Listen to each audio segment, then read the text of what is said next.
each year, some people will gather up for a new set of resolutions. New Year's resolutions are notoriously hard to keep, but have we learned from our past experiences?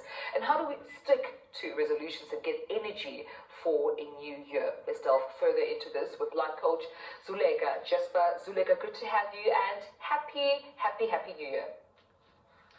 Thank you so much, and a very same to you and to all the viewers. Thank you so much. I mean, this is quite tradition, you know, to set up your New Year's resolutions. I mean, before we get into this year's resolutions, how do South Africans fairly do with their previous resolutions? Well, the research has shown that only about 8% of people manage to keep their New Year resolutions. So that pretty much means that the vast majority of people who do set New Year resolutions, I mean, the time frame that they set is that those people ordinarily don't get past the end of January. So a little bit of doom and gloom as to, you know, looking at New Year resolutions and whether people manage to keep those. Yeah, and I know some people that actually judge others when they do set resolutions because they find them actually unrealistic. But for those who are optimists, I mean, why do people generally want to kick off a new year with a new set of, you know, resolutions?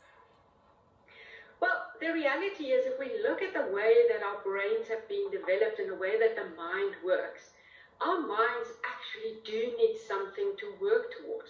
So we actually do need goals. So people that do set New Year resolutions, or for that matter, any type of goal, is actually working with their minds and the way that our minds work.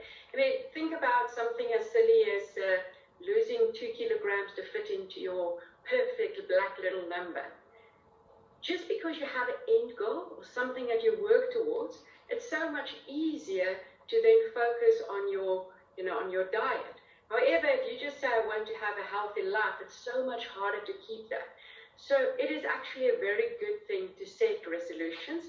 And the best time of year is most probably right at the beginning of the year. Absolutely. So I like the part where you say that it's because, you know, our brain obviously is set in a way that we need something to work towards. So if you have your goals, your aspirations, where does it go wrong, Zuleka? I mean, you've got the right intentions, the best interests at heart, but somehow, like you say, we don't make it past January.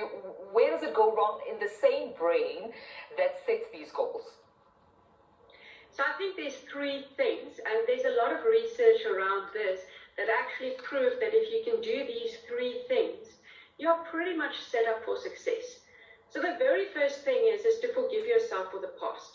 So many of us, you know, last year I wanted to do something, I didn't get to it. So this year I set the bar even higher. So I actually become unrealistic in my resolutions and in my goals. So the first thing to do is to let the past be in the past and just focus on the future. That's the first starting point. Then obviously don't have 1,000 goals. You know, our mind, and especially our conscious mind, can only focus on 1 to 3 things at a time. But now I make a list of 20 New Year resolutions. It is just so hard to keep. So keep it to 1 to 3 things at a time, and pick the 2 that are most relevant to you. Something that is for you. I mean, I can't have a resolution to, you know, have a child that's going to pass matric this year. I have to have goals and resolutions that are really focused on me and that are good for me. Then, and this is most probably the most important one, is to set daily intentions. You know, how do you eat an elephant?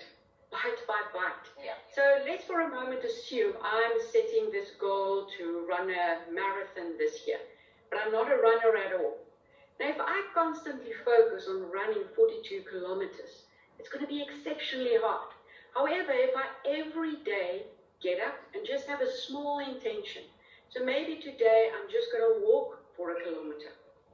Tomorrow maybe I run the kilometer. And so I carry on and I eat the elephant bite for bite. The problem is, if I set too large a goal, the distance between where I am and where my goal is just so big and so far that it's so much harder to get there. So daily intentions, bite by bite. And then the last thing, if I may, is to make sure that you do share your goals.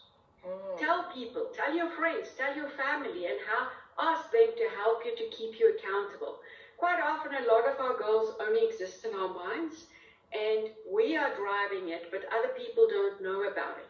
Well, it's just so much easier if I surround myself with people that can actually support me in this process of achieving my goals. Absolutely. And I mean, in the context of 2021, with everything you've said in terms of, keeping daily goals, in terms of having an accountability partner, how would you advise, us setting our resolutions in the context of where we are right now, especially under level 3 lockdown? I'm sure people had ambitious goals, but there are also restrictions in terms of movement and reach. How would you advise us not to get frustrated by, sort of like our limitations during this pandemic?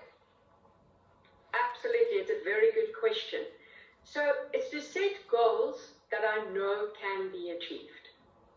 Now, I know that I can only exercise, if I can take exercise, because that's pretty much on most people's list of goals, between 6 o'clock in the morning and 9 o'clock at night, if I would like to go outside.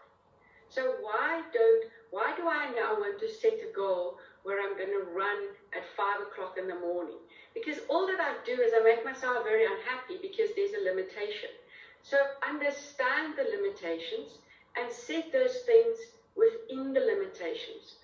Also, the other thing is think a little bit out of the box.